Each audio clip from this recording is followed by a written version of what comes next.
Ow. Ow. Ow, Dad. I can't help it. On the share music with your friends page, it said it was like, I can't stop listening to blank by blank. And my cousin hit me up and he goes, I can't stop listening to my dad yelling by my dad. Oh, bye. Bro, welcome back. Are you well rested? Don't start it. No, I'm just kidding. You can start it. Do you want me to start it now? Ian's back, coming in hot. Did a nice, what's the day before Thanksgiving called? Is it party? Is it like party? It's like a day. I think it's like Thanksgiving Eve. Thanksgiving Eve, yeah. Yo, that place was packed. Yeah, we had it packed. He did a show. Fun, that was crazy. Hometown. Yeah, I went, saw a lot of people there. A lot of people I like to see. Some maybe not so much. That's the one thing about it. No, it's great. Show, man. It's always a diverse crowd. It was great. Always, dude. I had a blast. Large range of demographics. Bye Cover you did was really good. People were getting hyped. People were getting nuts. People weren't expecting that. They weren't, because I was sitting there and I'm like, wait, oh shit, and then you started the bye thing. I had it's funny, man, because all the members of my band are like, they're used to playing hard stuff. They're all from like hardcore metal bands. You made it so it's great. No, but they're all true musicians at the end of the day. So like you put anything in front of them, if you know they appreciate the skill behind it and they appreciate the music behind it. So, but yeah, every now and then at band practice, I'm just like, hey, I got a whole bunch of metalheads playing In Sync. You're like, like In Sync. I was really thinking you'd do like a Ed Sheeran song, and they're like, dude, okay. That kind of got us thinking, like, what other, what's another song we can take that's ironic and do it, It's music. Like you're saying, at the end of the day, they're professionals. It's like, that shit's fun. A banger is a banger, Yeah, I think it's also like, hey, like, are we having fun doing what we're doing too? Yeah. It's like, hell yeah, let's do it. You guys really killed it. And like I said, I mean, it was like packed. Yeah. So crazy. And I brought my brother. Dude, my client was there. Like, dude, it was so funny. He's like, dude, this is crazy. I'm like, yeah. I'm like, when's the last time you went out like this? He's like, oh, it's been a minute. It's been a minute. Yeah. So it was just, like I said, it was just great. You did a really good formula job. for the night was just a win-win. Like hometown. It was the night before Thanksgiving. Everybo's home. People were happy. People were looking for something to do. Dude, like so no happy. Cover charge. Oh, there's no cover. There's no cover. Who took my money? No, that was funny. That happened at one venue one time where I think it was you, right? You told me, you were like, yeah. I was like, it was $10. I was like, it's $10, and you were like, I paid $15. I paid $15, and my buddy paid for all of us. So he's like, don't worry, I got it. And then so we got there, he's just forking over all the cash. I was like, oh shit, you got hustled. Shout out to all the bartenders there that night. They got mobbed. Hopefully they made it. So I came in and I realized that Ian is also wearing the same shirt as me, the Graziella Coffee Company shirt. It is one of my favorite shirts. It's super comfy. It says "Don't work too hard" on the back of the collar. And we didn't plan this, but here we are. So we are giving away this lovely wrapped. Look at this wrapping. He does this just all the time. This isn't just for our listeners. He does this all the time when he sends these out. Graziella does this. Very nice. It's amazing. So we're giving away this coffee right here to a lucky listener again. We've done this before, and it was a really, really good time. She absolutely loved the coffee. So remember, also, if you go to GraziellaCoffee.com and use the promo code BNN, you get 20% off your first order. Graziella Coffee Company, the coffee that reminds you, don't work too hard. Yes. Listen, go there, buy stuff, get it done. Which one is this? Oh, this is the Kilimanjaro. Ready? You gotta listen to this. Ready? Clean and juicy with hints of chocolate, melon, and sweet lime. This is my favorite one. Are you upset that we're giving this away? No, I'm not because it's the giving season. You want somebody to experience your happiness. Yeah, dog. I'm telling you, that stuff is good, bro. It's good. And, Listen, and I want the company to get as far as we can get it. Let's get it. And if we can help in any way, I want somebody to Let's get it. Let's get it. Graziella Coffee. Graziella Coffee. Oh, well. I get anxious. I get anxious for them. I'm like sitting there. It's like watching, America's Got Talent or something. Like, you know what I mean? Where you have that like anxiety. Yeah. I look at those bartenders and I'm like, dude, you have all these people. You got the dude that's staring at you, hoping you look. What? You got the dude hanging on to the money right then and there. You have the girls leaning over, titty on the bar, breasts on the bar. You got the dude standing on the stool. All of them were there. And every time I looked at the bartender, I'm like, oh my God, I feel so bad for you. One of them, I tipped him. I tipped him big. The lady who was taking care of us, the young girl who was taking care of us, I made sure. I already dropped it. I'm like, yo, I'm gonna give you this right now, so you know that you can come back. Somebody lost $100, right? They lost $100 bill. That's what they said. Can you guess how they lost it? How did they lose it? Oh, really? Yeah, so they lost $100 bill. Oof. And it was funny. So then somebody finds $100 bill. They go to the bar and dude's like, yo, $100 worth of shots. I'm not gonna mention any names. I know who it was. Yeah. So they're like $100 worth of shots. And they all drink the shots. And then like a couple minutes later, this dude comes over. He's like, yo, guys, I just lost $100. And they were like, oh, no. I always tip the bartender in the beginning of the night. Like, it depends. Like, if I'm trying to get service most of the night, use my brain. Yeah, I feel bad for anybody that had to try and close a tab that night. Oh my God. Yeah, I used cash. I brought cash. I sold drugs right before I went. I was like, I'm just gonna use my drug money. No, and I even went and I was like, she's like, do you want like 250s back? I'm like, no, just give me all 10s. So now because I knew I was like, just gonna keep it coming. So intro. Welcome. Ben knows nothing. Welcome. Ian, Matthew here on the mic. Was on the mic, like I said. Thanksgiving Eve, killed it. Your voice is fine. Like there's no, you're not hoarse or anything. Yeah, like, a little bit the day after, but I rested it. Echinacea drops. No, do that. a lot of tea, man. A lot really? of tea. I just rested it yesterday. Yesterday was Thanksgiving. I wasn't, didn't. Do you chill Thanksgiving? What's your? Oh, he's so chill. I went to. I got drunk. Just went around to the family. When you got a kid, you got to make the stops. So we just made the stops. And everybody, you stopped. I was only 2 stops. Yeah, 2 stops. Our That's parents. I did grandmother, and then my aunt, and then we got drunk. Nice. I drank a whole bottle of Garrison Brothers Honeydew. I like holidays because my family isn't really like a big, like they're not like huge celebrations. So those are actually like, sometimes I feel like the holiday season is really stressful for some people. And like for me, it's actually like a day where I can actually relax and like there's chill. No expectation of like, make sure you're dressed to the T. Like it's like you can. It's relaxed. Yeah, it's very much just like we're just gonna hang out, eat well, watch, catch up. Because I don't see my family nearly as much as I should. So when we do, we really do take the time to catch up and just relax. I love seeing my brother too, man. I always like to see your brother's good shit. Yeah, he's a nice guy. Dude, man. Nice guy. Yeah, I haven't seen him in a while either. I've talked to him a little bit online. He's doing well for himself with the video company. We need to use him. I gotta talk to him. I'm just gonna. Why would I go with anybody else? I'm just gonna go with him. I'm gonna talk to him. Yeah, see what his schedule is. Yeah, I think I might have messaged him a while ago. He might not have gotten back to me. Maybe. But like I say, he's busy. We have a lot to go over. My Thanksgiving was rough. So 2-3 days ago, my cousin dies, right? Oh, I didn't know that. He dies in Torrington. What? Yeah, it was sad. It was real sad. And so I'm sitting there and like I was debating whether to mention it because it's personal in this.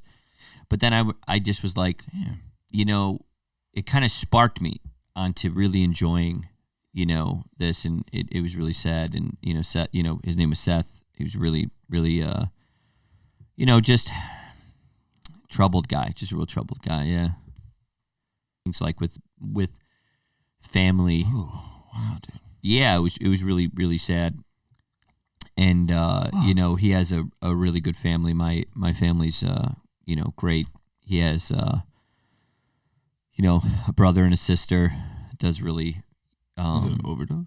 I think so. I actually don't know. We actually don't know.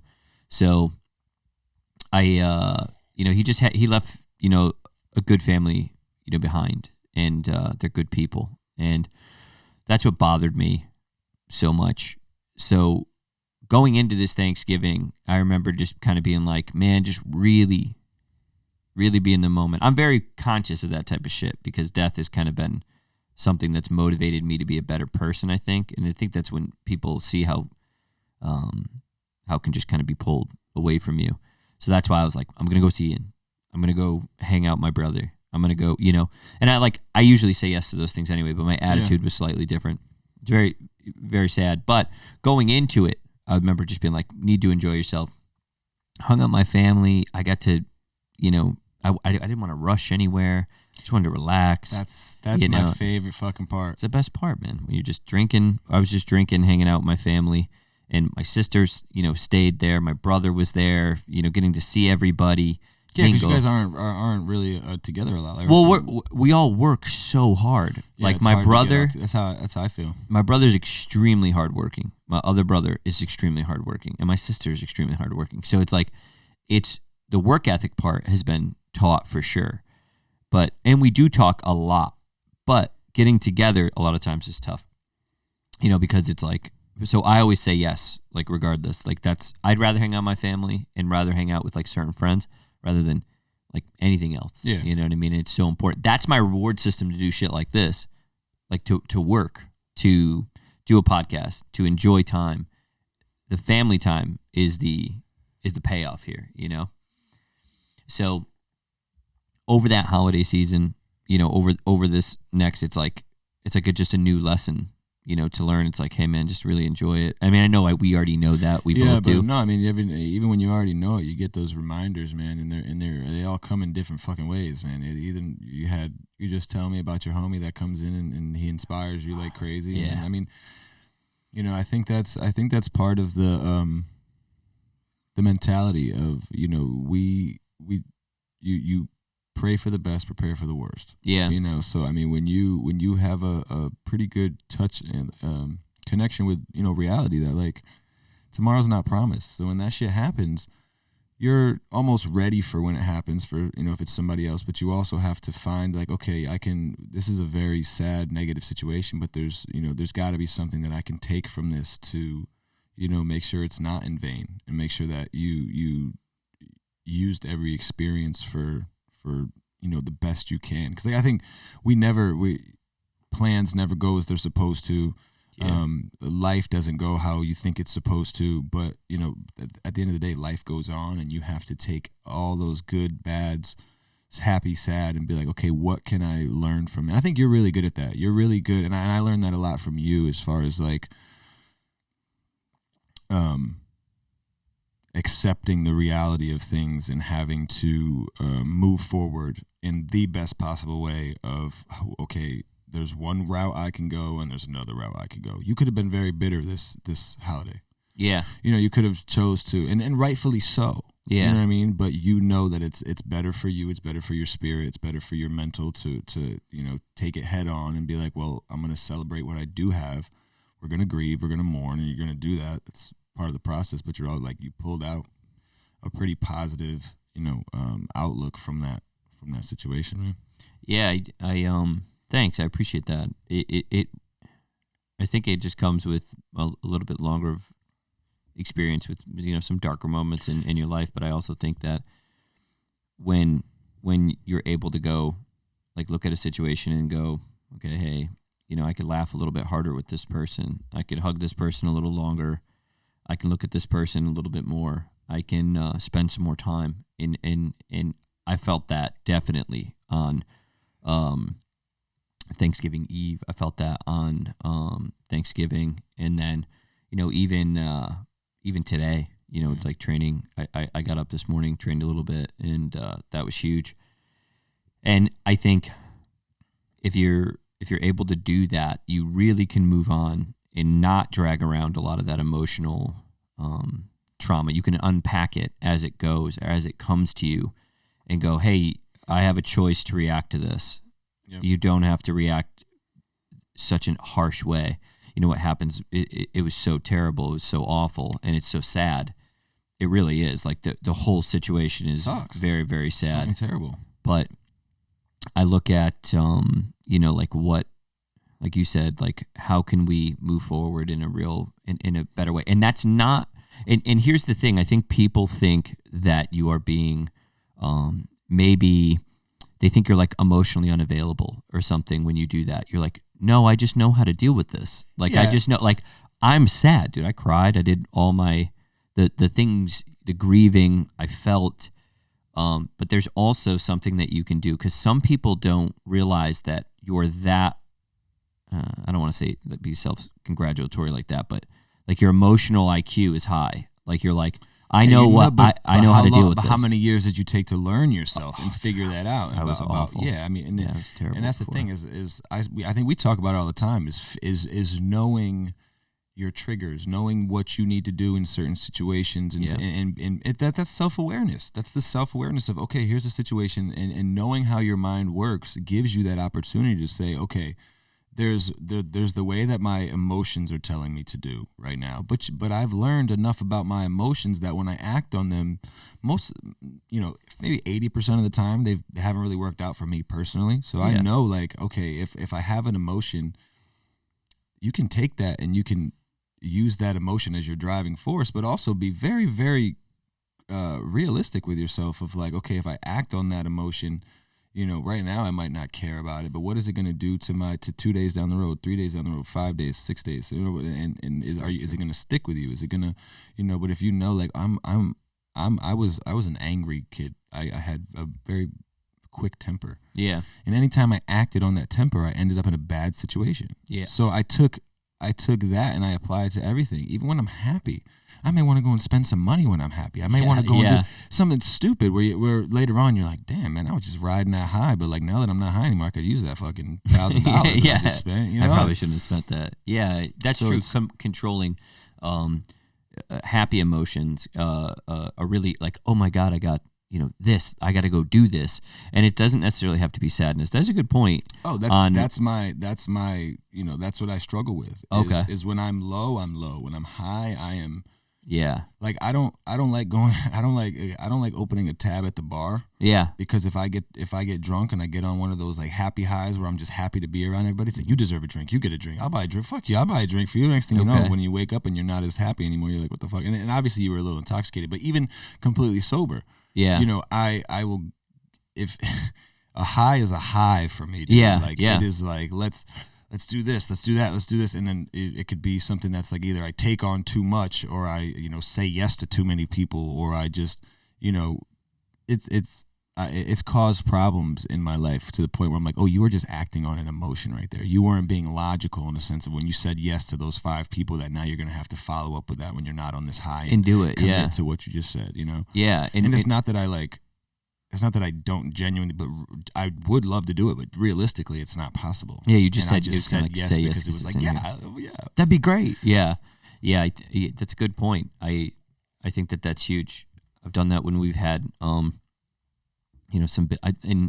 maybe looking back on it now, maybe even some bad business deals that I've made, bad things that I've made because I've been like, oh wow, I can do that, and it's like, no, you can't. Yeah. Oh my God. And how'd you do after the show, this past show that you did? How'd you do after that? Like in let's say 20 minutes, half hour. Exactly. Oh, so the high lasted, bro. Till when? Went to right about when does a high like last night? Really? Yeah, dude. It was just because packed, man. Because it was just so many people.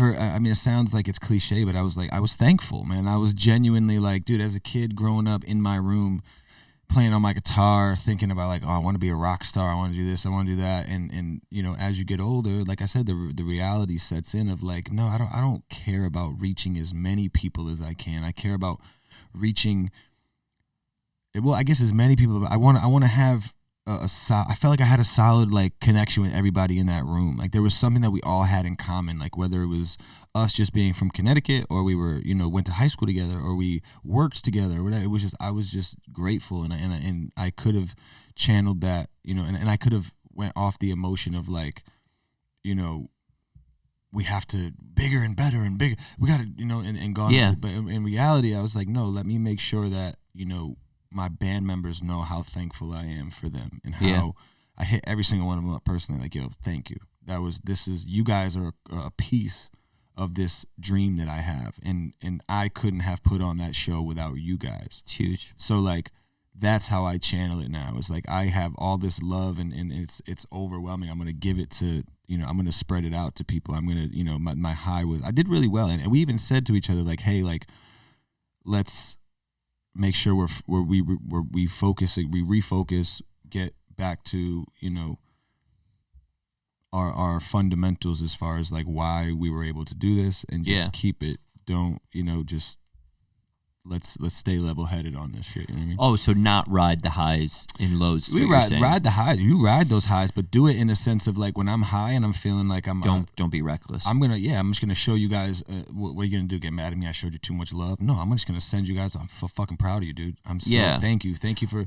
Those times I think those things are better though. Oh, absolutely. But that's me channeling. Yeah, that's me doing it in a realistic way. Like I got all this love. I'm not just gonna go and maybe start booking us for shows that we're not ready for. Or stuff like that. It's no. I'm gonna send all this love to these guys and make sure that they know, so that it's not. You know what I mean? I just always want people to know that I'm thankful for them. It's not the Ian Matthew show. You know what I mean? It's like there's so many people behind the scenes of this Ian Matthew brand or this Ian Matthew, platform that we have, that I am very, very grateful, from James to the band to people that listen, to people that shoot content for us, to people that come along and do photo shoots for us. Like those people are all a piece of you. I mean, the same way you built this, but you didn't build this alone. There were people that came in that not at all. You may not owe them a cent, but you owe them a ton of gratitude, or any way that you can pay them back. You feel like you owe it to them to. Well, if you need me, I got you. That's the best way. Like I do that a lot, and it was around Thanksgiving, so I made sure that I did send out those types of things.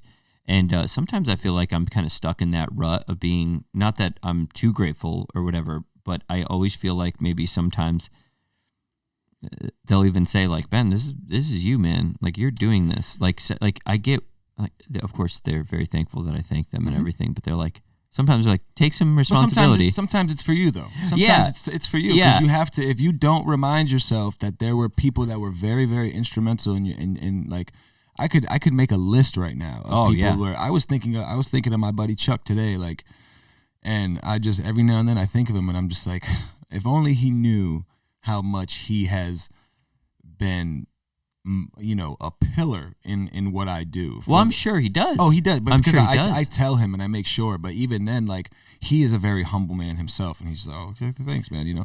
But that is just for me. I keep it in my head, like, yo, you didn't. This is, kind of like the way I look at myself in the mirror and just tell myself sometimes, like, yo, you ain't shit. Yeah, like go up and look at the stars, bro. You're not shit, dude. Yeah, you're not shit. Like it gives you that piece of that speck. We're this much, and we were talking about that before we started to shoot, and that I have this guy comes in my life every probably like 6 months or so. Shout out to Ryan. Ryan Schmidt's great. He owns so many different companies and things, and he always is like such a thinker. Like he really comes in and he really changes things up for me in such a huge way, and he does it in this way of like, I remember meeting him 10 years ago, so I've known him for like 10 years, and he was my age. He was my age when I met him. You know what I mean? So he's in his 40s now? So now he's in his 40s, and, I'm in my 30s. I was in my 20s. He was in my 30s, or he was in his 30s, and it's so crazy to see, like, and I was asking him at that time, he was like, yeah, man, I didn't even know what was going to go on then. Like, I was in your situation, and now it's 10 years later, and now here that is. And he comes in, and he really shakes things up for me, and it's not a bad, like, not, he comes in, he's just like, hey, man, you ever think of doing a podcast? Hey, man, you ever think you should do guests? You pretty much can connect with anybody. Like you have a good way of kind of being a good conversationalist. You'll listen and you'll respond. So he'd be like, hey, he did some things for my business. He's like, you ever think about you getting a branding company, or get a videographer? You get So he just keeps pushing and taking and giving, and he takes so little, And I know that I think he knows. Like I'm pretty sure he knows, because I think that's what motivates him, is to create and then move aside and then move. And I love that. It's so. I think there's some people out there that just know that that either they understand the gift that they have, or they understand the talents or their skills or whatever it may be, and they understand that they have a presence about them that can, persuade, and they use that in a positive way. There's people that can persuade you to do really bad things sometimes. So I love the people that come along and just drop those little, those little seeds of, Well, sometimes it's like this, but then the other times you do have these people who come in and they really shake you up in a real positive way. They drop bombs on you, man. They drop fires on you, and they're just like, you need to, you could do this. Like, they really motivate you. I have those people too. But what's crazy about in this situation, having this person like Ryan that's around comes in and takes what you kind of are already doing, and he always improves it. It always improves. 100% of the time he's come in my life, he improves it. Boom. It just makes it better, and then just moves on. And that's more measurable in a measurable way. Yeah. Like some people cause these fires and it's like, oh, this is great. And, you could really be inspired, and you're inspired by that moment. And you're like, wow, that was such a crazy, awesome thing that happened. But this case, it's like, we dropped this and now it's incrementally going to get better. And you're like, it was because of that dude, No, it's just social media shit. We're trying to log into an account. We forgot the password too. I hate to do that. It happens all the fucking time, dude.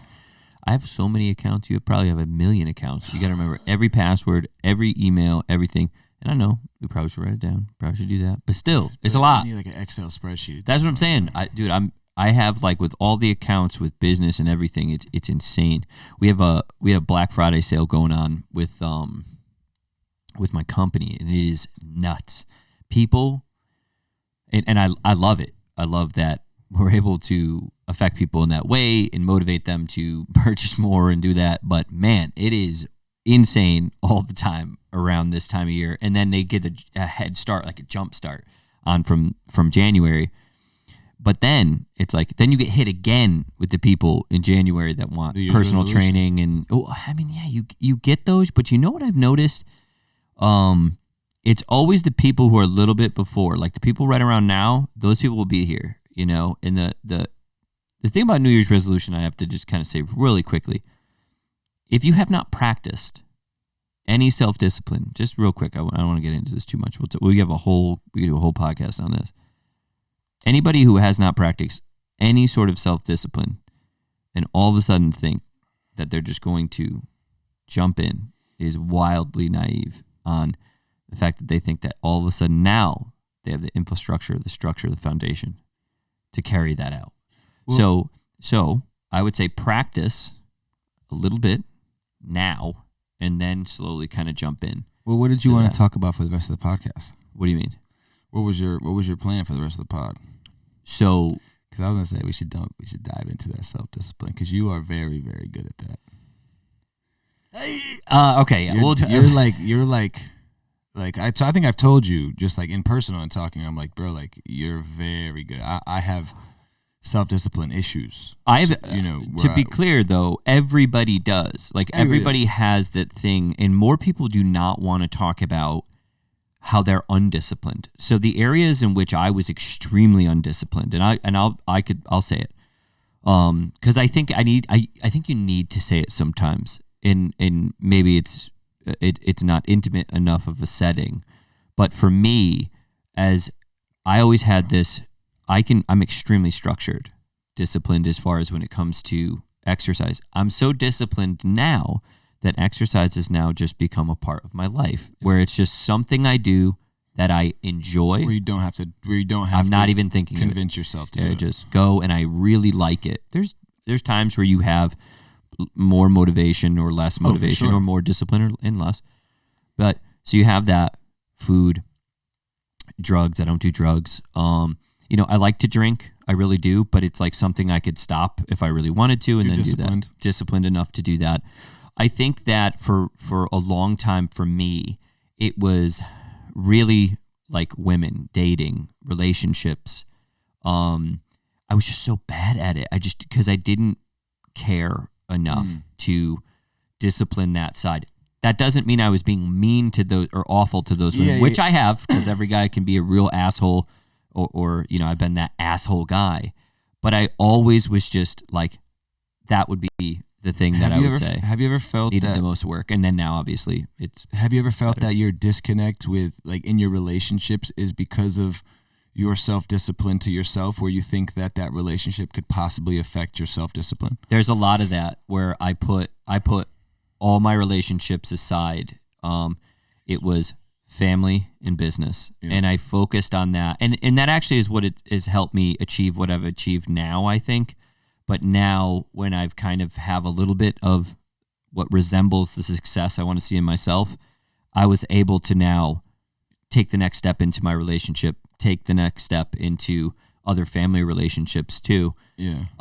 But yeah, that's a good point. I never, because that was always my thing, was I was always scared of the relationship coming in and messing up my self-discipline, because I had, and this was always something I ended up realizing I had to work on, because I was very, close-minded on it. But, I would like see other people who were, and nobody specifically, but I just remember seeing, throughout my time, people that were very hardworking, were very, very focused, and then as soon as they got into a relationship, whether it was a guy, girl, whatever, it would, their production would slow down immensely. Yeah. And don't get me wrong, like, that was, like, I get it. You have to, I know now as a grown man, like, a relationship is a full-time job. Yeah. You have to be, it is, so it's, I get it. You have to dedicate the time to it. But I always thought, like, I always thought of it as like a, and I think I was definitely wrong in thinking this, but I thought of it as like a weakness. Same. Because I always felt like it was like, oh, you just let that, a relationship with somebody else stop what you were doing. But then as I got older, I was like, oh, you shouldn't have been upset with it for that. It was more of the fact that, like, the other person didn't see how important the production was to this person. So then I said, okay, so it's more about finding somebody who is understanding of the fact that you have this weird obsession with progression, and you have this weird obsession with determination and dedication, and making something better of yourself that isn't going to stop because we are now together. It needs to grow because we are together. So that's where I was, like, younger. I always steered away from relationships, I was like, oh, that's gonna mess me up. That's gonna slow down my production. But it was more about it is if you made the wrong choice. Exactly. Well, that's what I realized was it wasn't everybody was doing it. It was, you need to just be more selective in your, But also, I think that led to a lot of short-term relationships. It led to a lot of fake relationships. It led to a lot of strictly physical relationships. Yeah. Just like things that you just did to suffice. Because at the end of the day, no matter how dedicated you are, you go home and you want to cuddle with somebody. You want to have that, human interaction. There. Yeah. But it gets tough because you're doing it only on your time. Yes. Oh, yeah. So that's to some people in other relationships, they look at and I'll say this. It sounds like I'm talking about myself, but I'm really just talking about the people who I have examples of. Yeah. I'm not quite there yet. I think I have the potential to be, but it always sounds like, in this situation, I'm talking about men, and I'm talking about, let's say you have a really high-performing man and then a really high-performing woman, whatever. So you have that man who is working his ass off. He found his purpose. He's very disciplined. He sees what he wants, and he's going after it with everything and all the tenacity that he can. So if he meets a person or a woman who wants to be a part of that, a lot of other women will go, well, you're always going to be like the second or third thing. Now, here's the thing here that they forget, I think, and that those women forget. She wants him because of those reasons. It's important for her to know, if I'm getting in this relationship with this person, my job is to make this machine run better, because I'm attracted to this guy, to this man, because of those reasons. I don't want to take him away from those things. Yeah. I want to have him be able to allocate more efficient time to those things. I want to help this machine. I want to help him emotionally, physically, any way I can, and vice versa for women. So I think that this big lie that we all are being taught is that your independence and your independence when you come together goes away. No. Your independence and their independence, when they come together, should favor and should help one another. Mm-hmm. How well do they know you? If they know, like, it's like, if they know that you're going to get up, like my wife knows, I'm going to get up earlier than anybody. I'm going to come home later than anybody. I'm going to be up on those days where everybody's sleeping. I'm the one going in. This isn't something I'm saying because I'm trying to be cool to say it. It's something because I actually practice it, preach it, and that's how I've gotten your life ahead and built my life. I like it. There's some grit to it. It gets me excited. I get annoyingly excited in the morning, and it's like she knows that. She's not trying to stop me. She's trying to go, hey, I made sure all this stuff is done for you, so that way when you get home, we don't have anything to worry about. We could spend that time together. And that has been the point that I've come full circle like you, where I was like, I don't have time for this. Like, I don't have time for somebody to do that. I came full circle because all my other relationships, maybe not all of them, but a lot of them were, and I've even been the one taking away. Yeah. All of those relationships were trying to get me away from that because, like, oh, I can be something he's more attracted to. Yeah. And they were always wrong because I wasn't. I always was still very attracted to the other stuff. And I've actually taken away from, I dated a girl and she was very driven, very, very disciplined, very this. And I remember feeling that feeling of jealousy. It's probably the only time this has ever happened. And she was really trying to accomplish something really great. I can't say what it is. Yeah. Oh, sorry. Thank you. This is the person I was talking at it all day. This is the person that I was talking about. He's fixing me.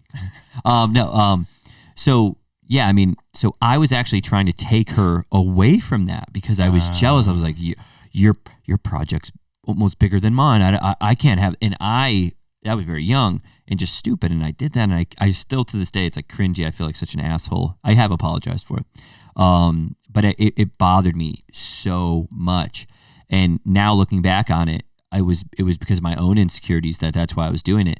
So the thing is like, just I'm not trying to tell anybody to have a relationship, but if you really want to have, if you're a real high performance person, if you're somebody who is self-motivated and really your self-discipline is high and you know what you want, you're not aimless, you have targets that you want 1 year, 3 year, 5 year, and you really have those, find somebody who is going to complement and be independent entity.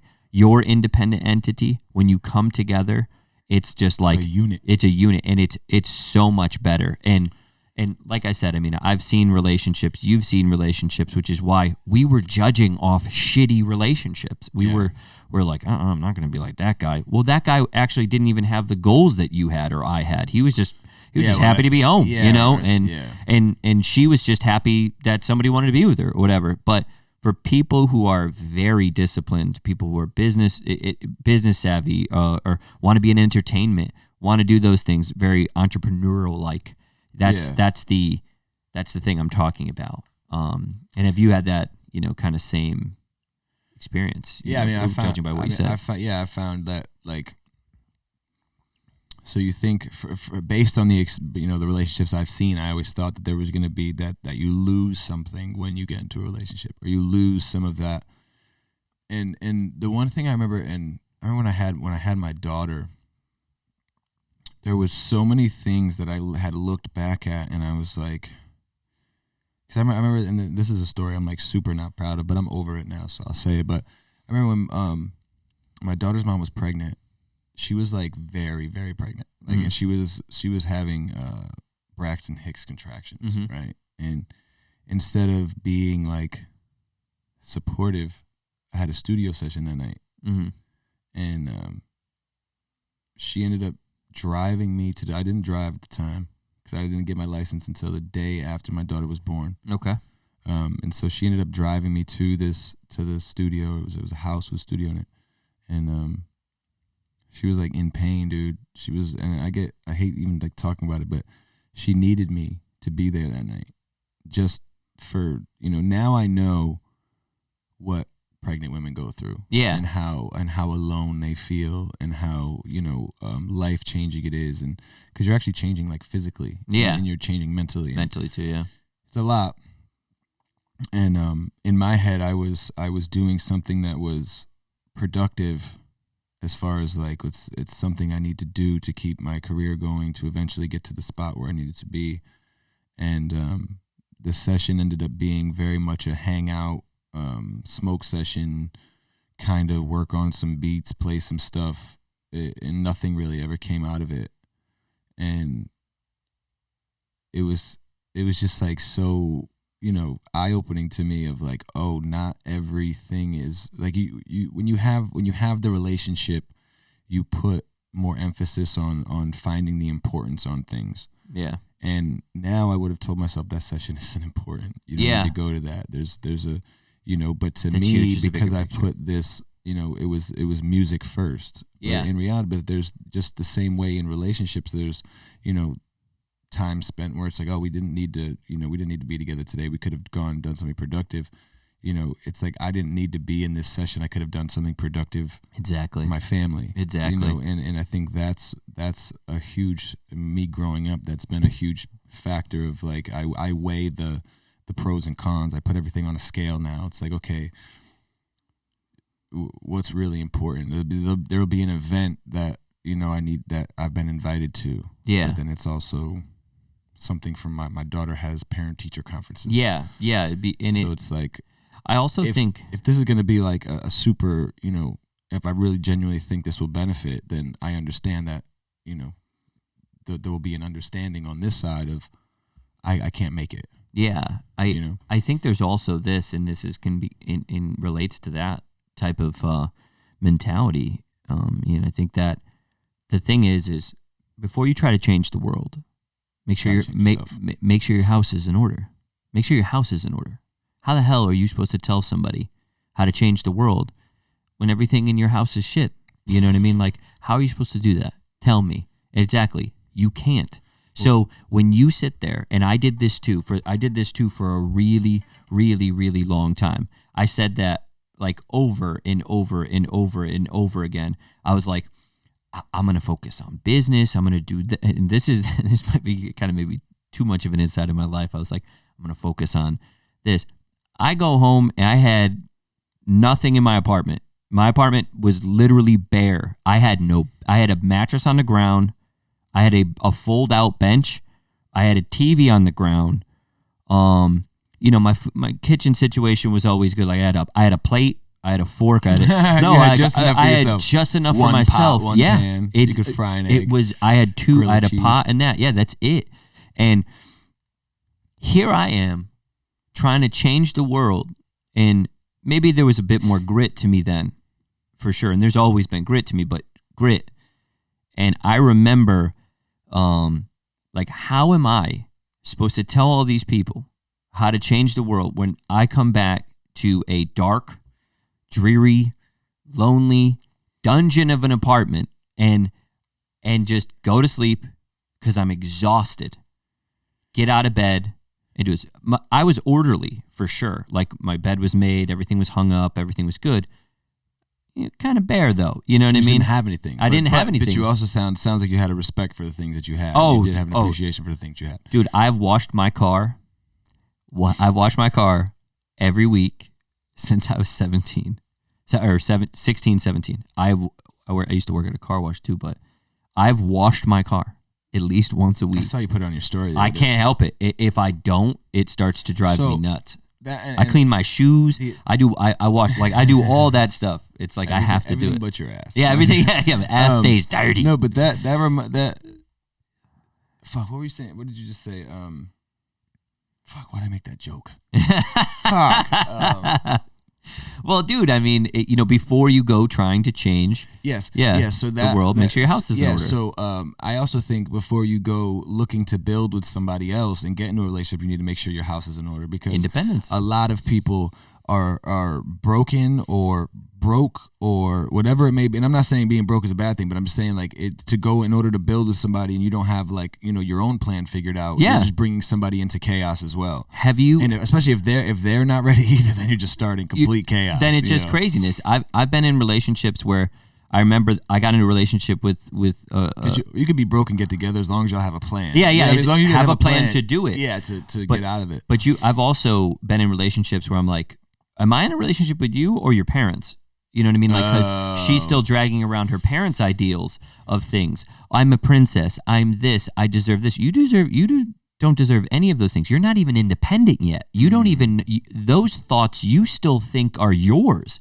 Those are your parents' thoughts. Those are your grandparents' thoughts. Those are you don't know who you are yet. And then there's also the other one where there's the guy who has, he's been screwed over by one girl, and all of a sudden now he thinks he knows everything about women and treats that girl the same as he treated, this other terrible relationship. And it's like, dude, it's not a good way to go into it. The standards is so freaking high that it's almost unobtainable to have somebody, she's like, she needs to be super hot. Every time I text her, she needs to text me back on the spot. Yeah, she needs to wear these types of jeans. They're my favorite jeans. And it's like, dude, what are you fucking making your own avatar, crazy? Girl? Yeah. Like, you're just creating. But that's also the reality of pornography too. Oof. It's such a huge thing because for young men, they set this standard, this unrealistic beauty standard, this unrealistic sexual standard. That's not how people have sex. I mean, that is, and you can't have sex like that. You can, and you could do whatever you want. But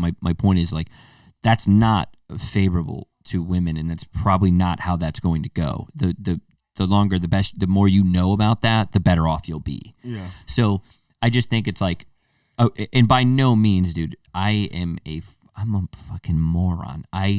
But my thing about this is, like, I don't give relationship advice. I don't get any of those things. All I could say is I have some experiences. If they tend to, work out, you could look at those. But I really do think it's like, trust me, before you do anything to anyone, okay, before you go trying to change the world, before you try to interact with somebody else's universe, you taught me that. Make sure your house is in order. That's all I got to say, because make sure you're independent entity of happiness, sadness, emotional maturity before you go try to do that shit. Because I think a lot of emotionally immature women, a lot of emotional, and the standards are set so high for a lot of young men that it's never going to meet. How could you make that fit? They don't even make sense. You also end up bringing something to the table as well. You bring something. Yeah, you bring, not your insecurities and your baggage. Bring something that they could take, not something that you're just trying to take away. Because I mean, and a lot of times too, is like you have to. It's got to be. The relationship has to be somebody that you could be, completely honest with. We talked about it on the last one, where you go out and you put out this facade of who you are. Yeah. And then sometimes you have living up to that facade is gonna break you in the long run, but. Yeah, being able to bring something to the table is huge. Like, it's there's nothing you can provide, like, because that's when you can start, yin and yanging it in a sense of like, oh, you're not as emotionally advanced, but here's what I've been through, and maybe I can help you, discover some of that. Or having, someone who is much more financially literate than you are, be like, hey, dude, probably not the best spending move, but here's why. Yes. And then you're like, oh, so if I do, that's where the building comes in, where you don't have to. It doesn't have to be, the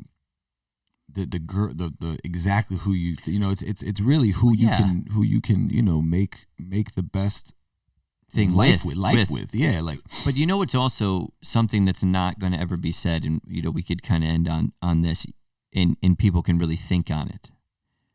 These are the three things that comes up the most with a lot of young women, and a lot of men too.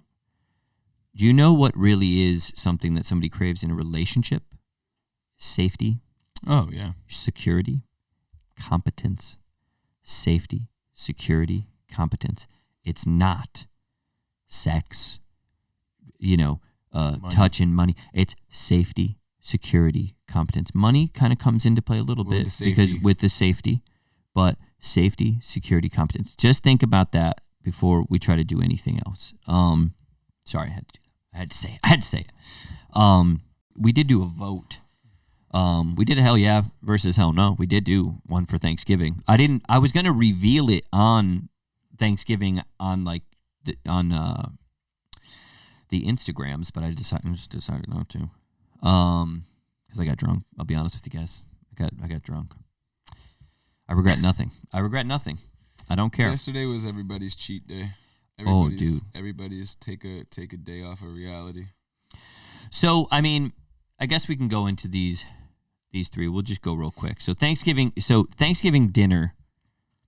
Is Thanksgiving dinner overrated? I mean, that's a pretty fair question. What are we talking about? Are we talking about the actual food? Okay, so what do we have here? So let's go over we'll go four food groups. Dinner. Dinner time. Oh, so turkey. we are talking about the food. The food. Not like the company, the family, because in that sense, it's not overrated. It's not overrated, yeah. Well, I think so. But none of those foods, you don't eat any of those foods normally. So I do think they're overrated. Okay. Because otherwise, if they weren't, you'd want them more. Like, don't get me wrong, I eat sweet potatoes. I eat sweet potatoes all the time. I don't ever eat like candied sweet potatoes. Or no, I don't ever. We just do regular sweet potatoes. We don't put the mushrooms. Fucking marshmallow. I shouldn't say that. I shouldn't say. Maybe I'm wrong. I don't ever eat turkey. I never like go. I eat turkey. But I eat a ton of turkey, bro. But like other than on like a sandwich. No, good point. You know what I'm saying? Yeah. It's like I never eat hot turkey.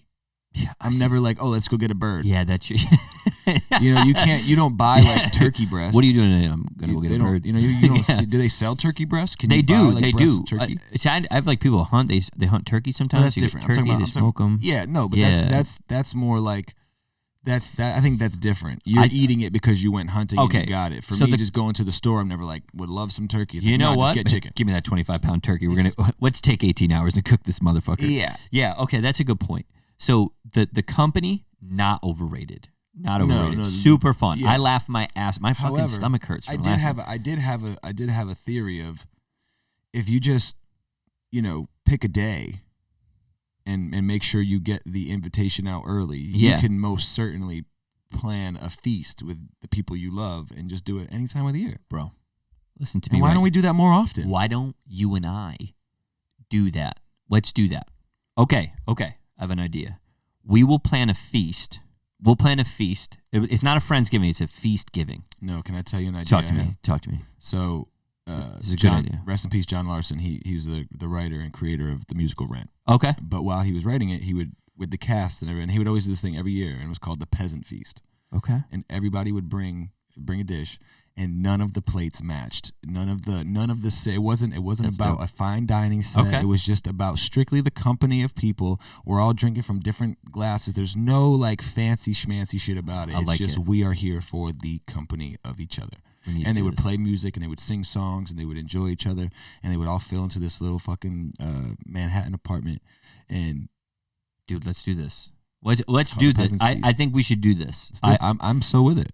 There's nothing down. more I love than company and good food. For real. We need to do this. So this is a good idea. You sparked it because I've been trying to do something like this, but you just said it and another spark. Now so the meal, so what could you do without on the Thanksgiving table? Fucking turkey, dude. Really, you think so? I mean, I think it's cool. Like it's great. I like it. Who's cooking that bird? Who fucked your mouth up with the bird? You know, no, my mother makes a great turkey. She makes a good turkey. She makes a great. I've never had bad turkey. Like it's not that I don't like it. I just don't like. It's weird that there's a whole holiday about green bean casserole could get the fuck out of here. I fucking go. Yeah, drop a comment below on you give me some regular ass green beans that are seasoned well and good all day long. All day long, some fresh green beans cooked right. What could have been dropped off the table? Like that's the thing. Tell us what you think could be dropped off the table. I was gonna say turnip. But like it's all right. That's like kind of on the people's table, but green bean casserole is like a thing. Yeah, like people are like, "Hey, you make green bean casserole." It's like, okay, well, you could just kind of tell that not to be there, or just you're on. But I have a very diverse. I have a huge group of people that I follow on Instagram and stuff like that, and like friends and family, and I always like seeing the different things that make it to other people's Thanksgivings. You know? Like I saw some people down in Atlanta and they had like fried fish and stuff like that. Yeah. Like, oh, that's different. Fish. I've never done that. Lasagna's big. In my family, they do all sorts of Italian type of stuff. Which is great. But it's fair to say that green bean casserole could just fuck off. Yeah. Yeah. I mean, I think what it should be is we should just call Thanksgiving like Heritage Day. Where everybody just fucking, you don't have to make them any specific meal. You don't have to do anything. Just fucking make a meal, celebrate where you're from, who you are, and be done with it. Be with your friends. That's what I'm saying. That's what we should do. And that's it. We're gonna do that peasant feast, dude. We're gonna do that peasant feast with peasants. And I like that because it take. I'm gonna sit at the head of the table. I want to sit at the head of the table. Absolutely. But I could tell them, to eat and not. No. Wait, what is this? No, they're peasants. We're all peasants. It's the humility. Oh, no, I don't want that. I want like, hey, stop eating. I want the finest china.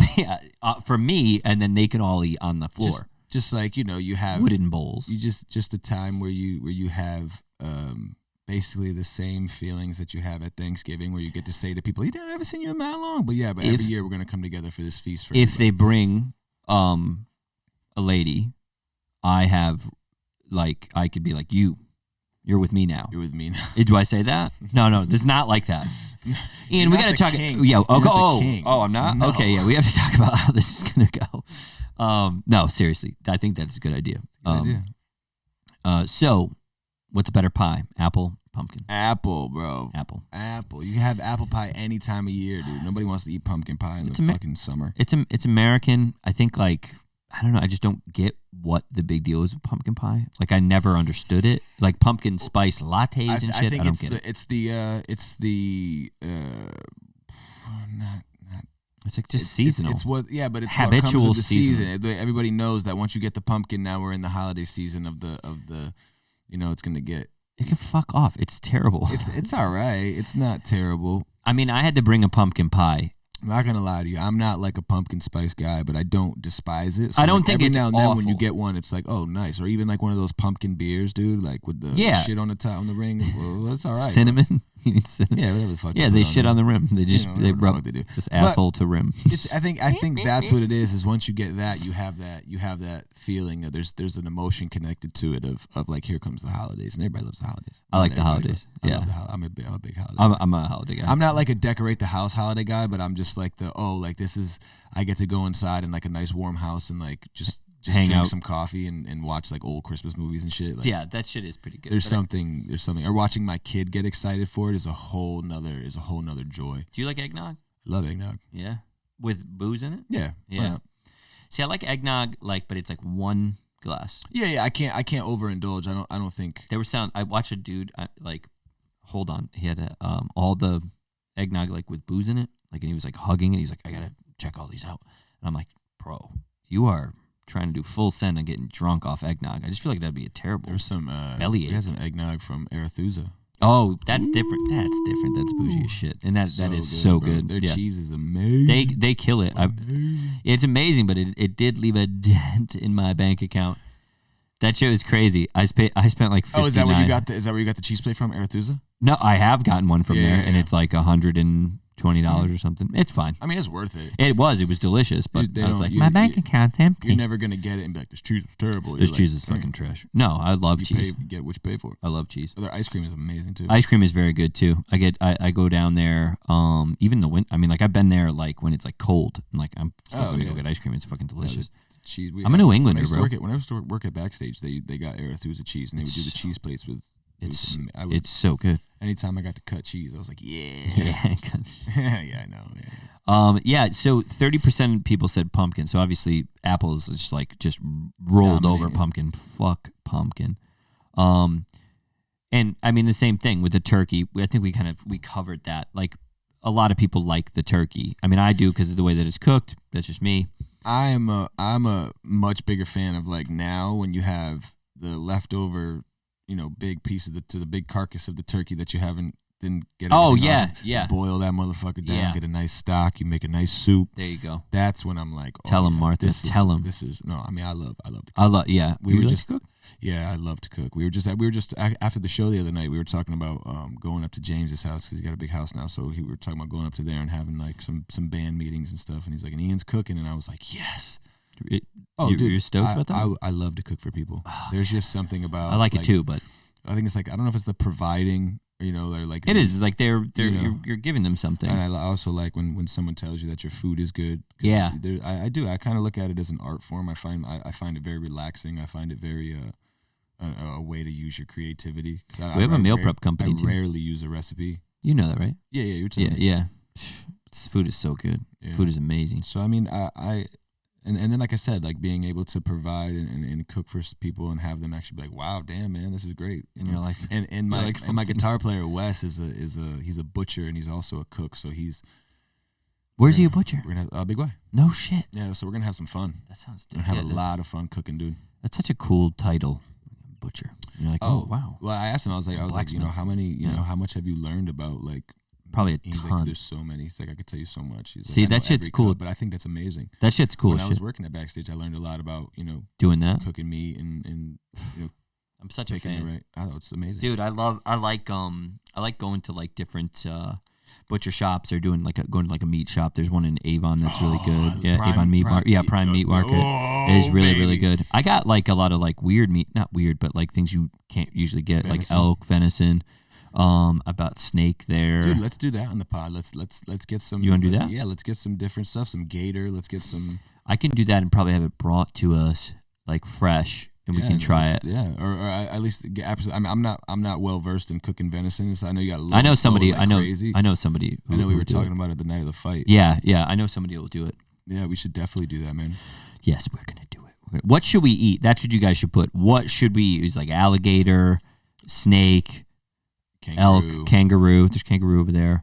Wait, at the meat market? Yeah. No way. They have everything, dude. Bear? Ostrich. There's bear. You can get also money, let's bro. Try it up, dude. Yeah, my uncle can get us a lot of that stuff too. But I'd rather have, like I said, like some like a little bit weirder than, because I eat elk and I eat venison all the time, turkey and stuff. I eat mean, all I used that to eat stuff. venison quite often. Bear too, but like rattlesnake and like alligator and shit. That stuff's cool. I would love to try it all, man. Bear, you have to cook, like I said, a lot. Otherwise, you get trichinosis and die.